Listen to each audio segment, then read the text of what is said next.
Let me tell you something. You settle in for an evening, the house is quiet, and you think you're just going to watch a video to pass the time. You don't expect it to follow you to bed, to sit with you in the silence, to change the way you see the simple act of your child playing in the next room. But that's what this did.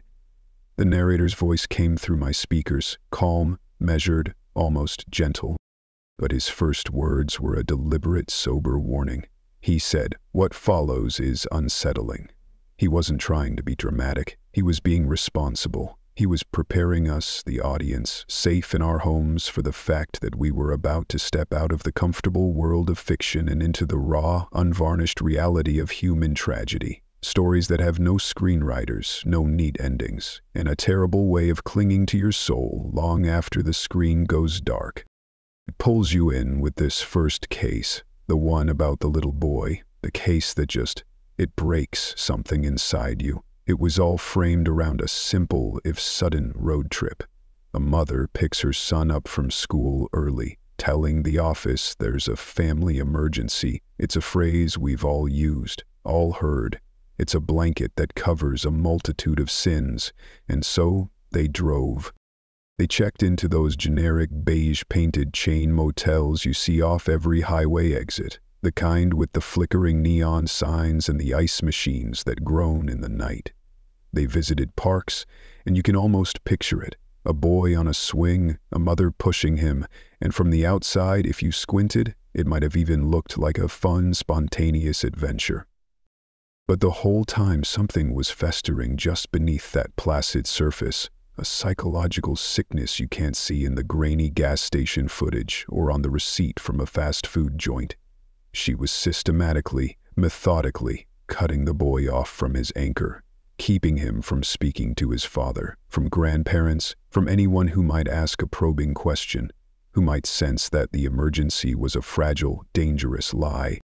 The terrifying normalcy of it all, the fast food, the motel pools, the long stretches of highway, was the perfect camouflage for the storm raging behind her eyes. And then, the pivot point, the moment the world fractures.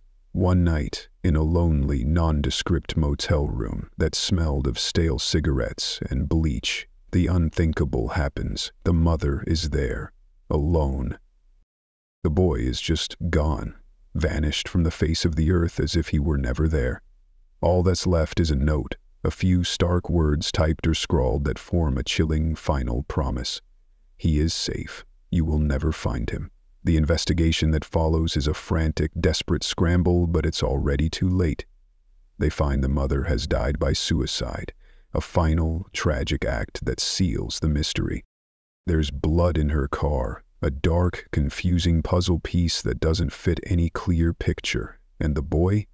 He's a ghost. The case is still cold, an open file in some detective's cabinet, filled with nothing but agonizing questions and a profound, screaming silence that his real family has to learn to live with every single day, a silence that is louder than any sound. Just when you're reeling from that, your heart feeling like a cold stone in your chest, the video shifts and it gets even more jarring because the next story is so terrifyingly, brutally mundane. A fitness instructor, a woman known in her community for her boundless energy and radiant vitality, heads to her church for an early morning class. It's a routine, a sacred part of her week, a place of fellowship and health. The security cameras are rolling, capturing the bland, grainy, unfeeling reality of it all. She arrives, her movements familiar and purposeful, her gym bag slung over her shoulder just like any other day. And then the footage captures it, a shift in the atmosphere, a glitch in the matrix. Someone else is moving in the building, a figure, a shadow, breaking things, moving with a violent, focused purpose the low-resolution cameras can't fully contextualize. There's no clear motive, no raging argument caught on tape. No jilted lover or bitter client in the background that makes any sense. It's a brutal, fatal encounter that happens in a place meant for peace, for community, for God. She's found, and the scene is one of pure, senseless violence that defies understanding. The investigators, with all their training and technology, are left with the same question everyone watching is screaming at their screen. Why? Who could have done this, and for what possible reason? The answers for so many of these cases never come. The puzzle remains unfinished, a jigsaw with the most important pieces missing, and a family is left with a how, but no why, which is a special, enduring kind of hell in itself. And the video doesn't let up. It doesn't offer you a commercial break for your emotions. It just keeps layering on these stories, one after another, a cascade of shattered normalcy, until the collective weight of them feels physical, a pressure on your lungs. A teenage girl tells her parents she's going to a friend's house, steps out onto a sunny sidewalk dappled with light through the trees, and is never seen again. Her entire future erased in a single ordinary moment. A father always described by neighbors as strict or overly protective is revealed through a slow drip of evidence to have a controlling behavior that suddenly, catastrophically twisted into something far more sinister, leaving investigators to piece together a life of secret terror that was hidden behind closed doors and polite holiday cards. There are tales of hidden cameras discovered in bedrooms, a violation that turns a sanctuary into a prison. Stories of phones deliberately tossed into muddy rivers to sever the last digital tether to a life. These are entire lives, with all their dreams and school plays and inside jokes and accumulated clutter in kitchen drawers that just stop. They don't end with a period, a final satisfying conclusion. They end with a question mark, a void, an endless echoing what if. The theme that runs through all of them, the single, chilling thread that ties these disparate horrors together, is the terrifyingly simple, almost banal way they all begin. They don't start with a bang, with ominous music or dark alleys. They start in the quiet, boring, everyday moments we all take for granted, the moments we live in without a second thought. The victim is always someone you could know, your neighbor who always waves from his lawnmower, your coworker who organizes the office birthday cakes, your friend from the gym who always has an encouraging word. The first sign is never a scream, it's a whisper, so faint it's almost inaudible. A missed phone call that seems insignificant in the moment, a secretive glance across a crowded dinner table that you dismiss as a bad day at work, an unexplained, short trip that barely registers as a blip on the radar of a busy life. It's that cold, sudden feeling in your gut, that little primal voice in the back of your head that says something about this isn't right.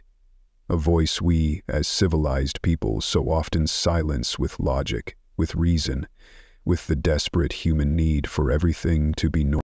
The narrator's voice remains a steady, solemn anchor throughout, but you can hear the profound gravity in it, the heavy respect for the real breathing tragedy he's recounting. He isn't sensationalizing, he's bearing witness.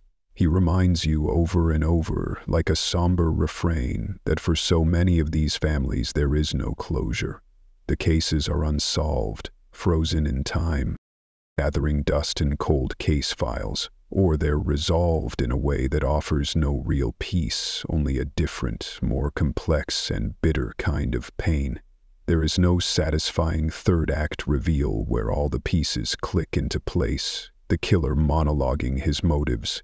There is just the aftermath, the empty chair at the dinner table, the birthday that is no longer celebrated but endured, the living with the not knowing, which is a pain I cannot even begin to fathom.